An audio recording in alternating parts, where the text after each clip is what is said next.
Coisa que todo mundo tem dúvida na hora de se candidatar a uma vaga é como fazer um currículo legal, né? E eu tô aqui hoje com o Adriano, que vai dar todas as dicas para como montar essa verdadeira vitrine, né, de apresentação de um candidato, né, Adriano? Exato. A gente costuma dizer que a primeira impressão é a que fica. E o currículo é essa primeira impressão. Independente de qual seja o profissional, em que área ele vai querer atuar, qual cargo ele pretende, o currículo é a primeira impressão que o empresário vai ter. E para isso a gente tem que aprender a colocar as informações que são relevantes, como colocar essas informações, né? Primeira coisa de um currículo, informações pessoais. O que colocar e o que não colocar nesse primeiro momento? As informações pessoais, é importante você colocar o seu nome inteiro e os seus contatos. Telefone celular, e-mail e endereço. Aquelas informações que antigamente se pedia, RG, CPF, isso não tem necessidade nenhuma. Fica para RH. Isso fica para RH. Isso é para a segunda etapa. Porque existem dois riscos. O primeiro risco é esse currículo cair em mãos erradas e alguém usar esses dados para dar golpe na cidade. Certo. A outra situação é aquela, você fica distribuindo seus dados pessoais e amanhã ou depois as pessoas podem buscar outros tipos de informações com esses dados em mãos. Então, essa história de carteira de habilitação, só depois. Só depois. E a questão da idade, do estado civil, dependendo da vaga, é legal colocar? Em alguns casos, sim. Por exemplo, se você vai procurar uma vaga que trabalha em shopping center e você é solteiro, existe uma possibilidade maior de você conseguir essa vaga. Porque entende-se que quem trabalha no shopping tem um horário mais variável. E daí as pessoas que têm família têm uma maior dificuldade. Já principalmente quando tem filhos. Né? Exato. Agora, a questão da idade também é interessante colocar, porque a gente não consegue mentir a idade.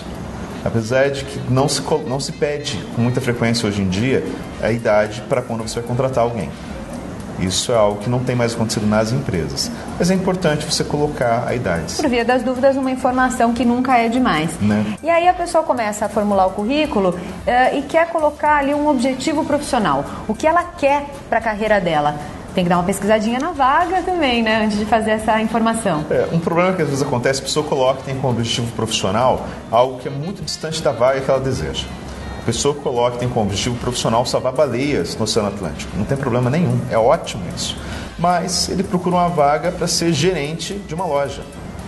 Então fica complicado. Quem vai contratar vai olhar e vai pensar assim, por quanto tempo eu vou contar com esse profissional? Por melhor que seja o seu currículo, você está dizendo ali que não espera trabalhar nessa área durante muito tempo. Que vai ser um degrau. Vai ser, às vezes nem vai ser como degrau, vai ser só um passatempo. Porque nós verificamos que no mercado existem aquelas pessoas que querem ser ou que estão em determinadas profissões.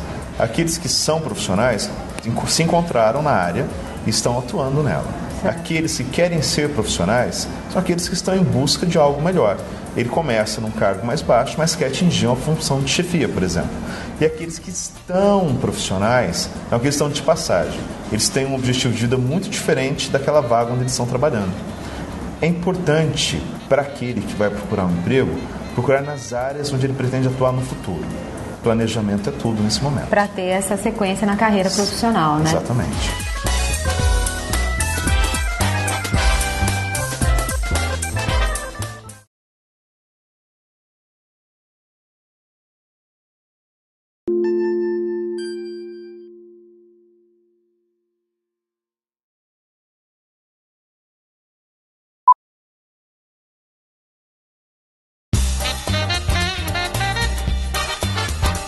Agora, quando a gente está colocando ali a nossa experiência profissional, muita gente começa a trabalhar na faculdade ou já teve empregos até quando era mais novinho.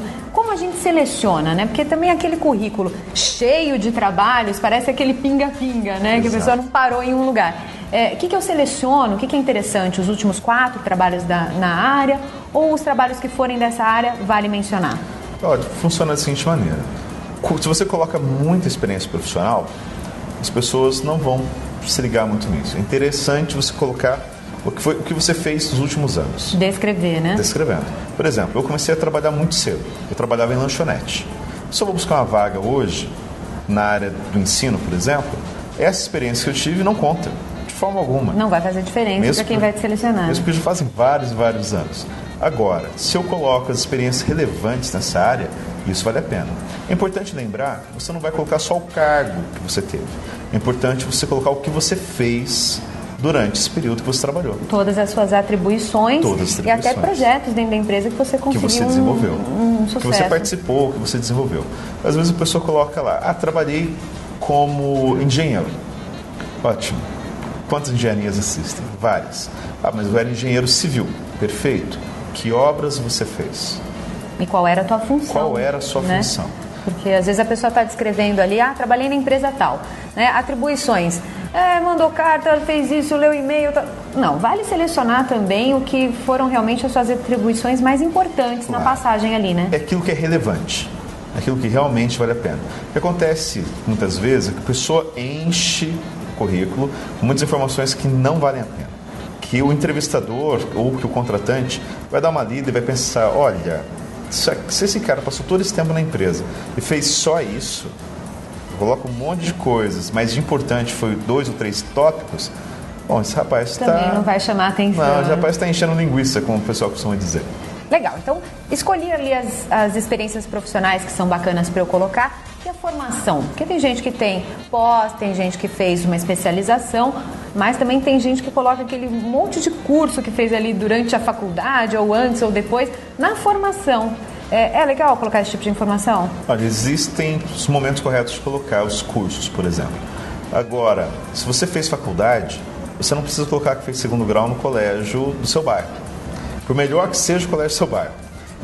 Que a gente entende o seguinte, se você fez faculdade, obviamente, você passou pelo 2º grau. Claro. A gente vê currículo de vez em quando, o cidadão coloca, fiz o primário em determinado colégio, fiz o médio em outro colégio e fui para a faculdade. Não, você coloca a graduação e a pós-graduação que você fez, as áreas. Com as datas também? Com as conclusão? datas, sim, com as datas de conclusão e a carga horária. Porque é importante a pessoa saber na pós-graduação qual foi a extensão dessa pós-graduação. Porque tem gente que faz a faculdade em 10 anos, por exemplo. Exato. Já é uma situação diferente. Porque isso vai gerar uma curiosidade. A pessoa vai perguntar assim, por que você levou 10 anos para fazer? Esteja preparado para responder. Tem que estar preparado para responder. Muitas vezes você passou por uma dificuldade financeira, teve que parar, teve que só trabalhar, precisou viajar, teve alguma doença.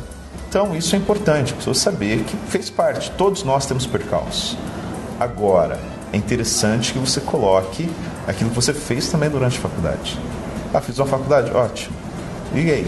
Você desenvolveu algum projeto? Se desenvolveu algum projeto, coloca, é importante ali colocar. Também. Uma coisa que as pessoas às vezes esquecem de fazer em muitos cursos, tem o trabalho de conclusão de curso. E a pessoa não coloca no que foi feito. É importante colocar. Se você fez um diagnóstico empresarial, por exemplo, é importante colocar que fez um diagnóstico empresarial em determinada área.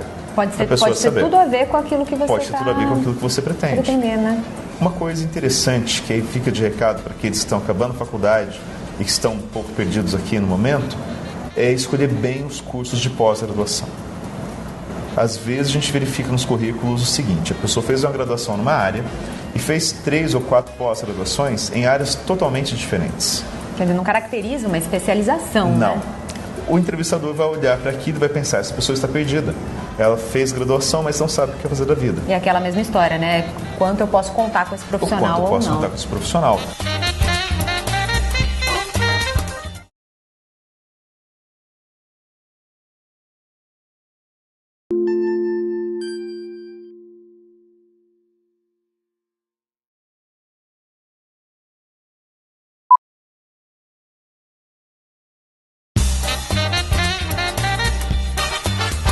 Hoje em dia, idiomas, curso de informática, alguns outros cursos complementares. Como eu organizo isso ali no papel?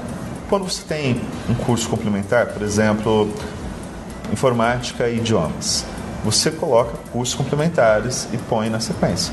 Informática avançada, vamos supor que você tem informática avançada. Você coloca curso de informática avançada, Excel, Word, seja lá qual área você fez. Os programas que você sabe mexer. Programas que você sabe mexer. Com o idioma é a mesma coisa? Vale colocar o teu nível? Exato. É importante colocar o nível. Porque senão você vai estar concorrendo a uma vaga onde precisa de um idioma avançado, uma pessoa que saiba falar e que saiba escrever muito bem numa determinada língua, e o seu nível intermediário. E aí você vai se enroscar. não adianta mentir no currículo. Não adianta mentir. E mesmo que você consiga passar para o entrevistador, a prática, o dia a dia do trabalho vai mostrar que você não tem aquilo que você colocou no papel. Saiba muito bem o que você colocou também, né? Porque às vezes a pessoa dá aquela incrementada e na hora da entrevista fica numa saia justa, não sabe dizer como foi a experiência ou não sabe falar aquele idioma, né? Exato. Saiba muito bem o que você está colocando ali e coloque dados reais. Sim, é sempre importante você ser sincero no seu currículo e na entrevista de emprego. Não dá para ser de outra maneira. Porque as pessoas vão buscar informações. Hoje, com as redes sociais, fica cada vez mais fácil. Aliás, as redes sociais são um outro aspecto que tem derrubado muito candidato. O cidadão coloca que ama trabalhar, que o sobrenome dele é trabalho, ele vai na entrevista e diz 1000 coisas a respeito de si mesmo.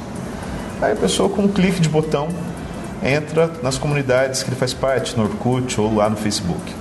Começa a perceber que essa pessoa, por exemplo, gosta de festar todo dia à noite. Essa pessoa coloca que não gosta de acordar cedo, não gosta de acordar por exemplo. que odeia o chefe, coisas assim. Quando o entrevistador olha e percebe isso, ele descarta esse currículo. Já sabe que não condiz, né, com a realidade que ele apresentou. É muito importante lembrar disso, porque a gente apresenta ali aquele papelzinho, faz a entrevista, mas hoje em dia a nossa vida está toda dentro do computador, né? Então o entrevistador vai, a partir do teu nome, né, do teu currículo, pesquisar trabalhos que você já fez, tuas atividades em redes sociais, né, fotos, inclusive, informações de família. O computador é um braço aí do currículo também, né? Você quer ver um ponto interessante? A pessoa coloca que é séria, que é responsável, e deixa como e-mail de contato algo do tipo Adriano, o bonitão, gostosão das meninas.com. A pessoa vai olhar aqui e falar assim, não pode ser sério. Já cai por terra. Não pode ser sério. Esse cidadão não pode ser sério. Tem que estar atento a isso. Sempre muito profissionalismo também na hora de bolar o e-mail de contato. Já desse eu conversava com uma moça e ela dizia o seguinte, que ela não entendia porque as pessoas não a viam como profissional.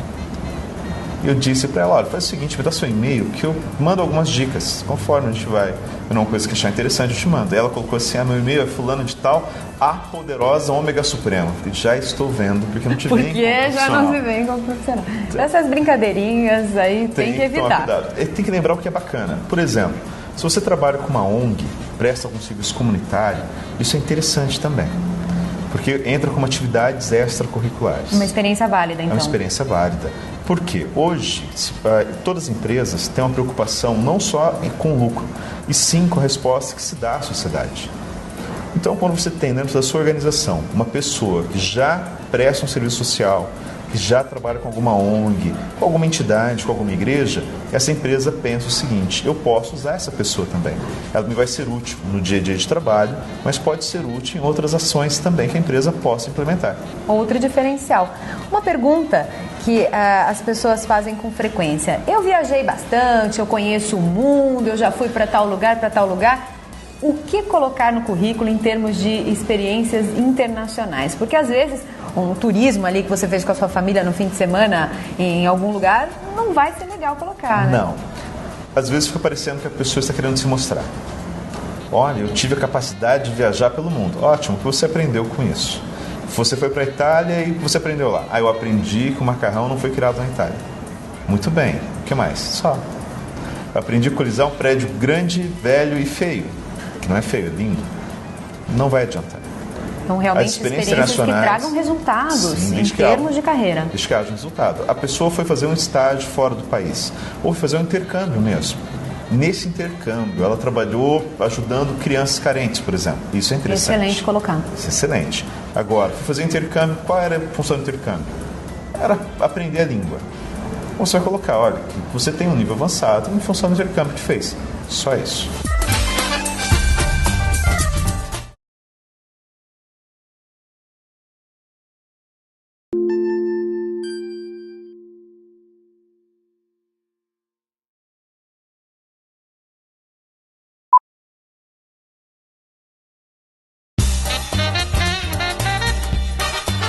Eu quero falar sobre isso aqui.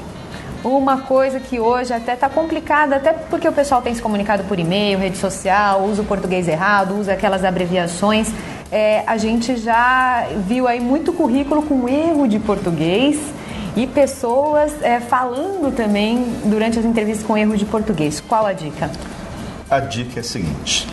Existem vários corretores ortográficos. Se você não conhece a língua portuguesa, use o corretor. É claro que tem que tomar cuidado, que o corretor nem sempre tem 100% de acerto, mas tem 95%. Já vai ajudar. Já vai ajudar bastante. O que acontece é que as pessoas muitas vezes escrevem como elas falam e muitas vezes falam errado. Realmente, todo esse sistema de abreviações da internet ocasiona isso com frequência. A pessoa abrevia errado, a pessoa escreve errado, troca letras, erra na conjugação verbal, erra nos tempos. É inadmissível. O que acontece também, a gente verifica em alguns currículos, a pessoa coloca capa em currículo.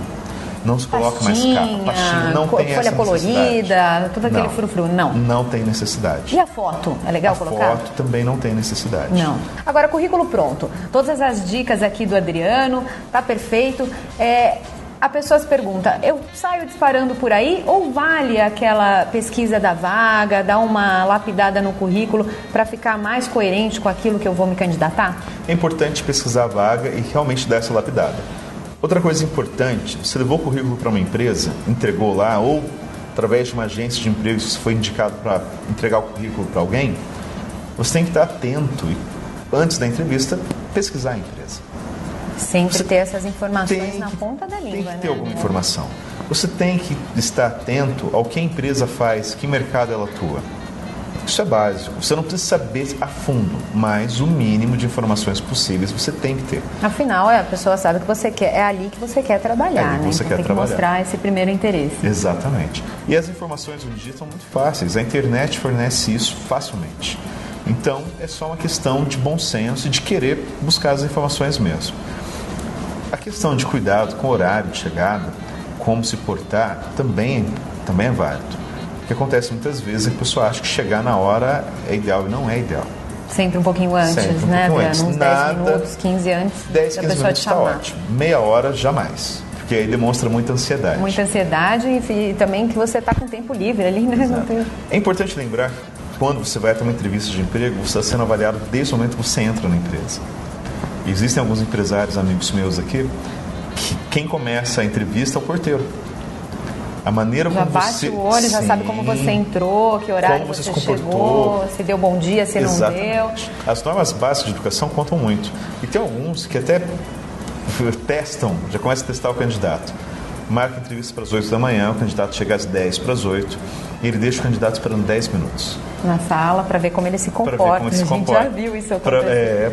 Aí a secretária fica observando e depois passa informações para o entrevistador.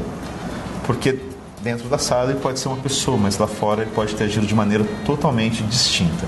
E isso é um problemaço. Tá certo, olha, com todas essas dicas, agora que você já sabe montar o seu currículo, já sabe como se comportar, a dica básica é: seja sempre sincero, verdadeiro, diga realmente o que você quer dizer, não minta no currículo jamais e capriche no português, não é, Adriano? Exatamente. Muito obrigada pelas suas dicas, pelas suas orientações. A gente segue com esse nosso quadro, dando outras dicas para você de como se apresentar e como se comportar numa entrevista de trabalho. Até lá!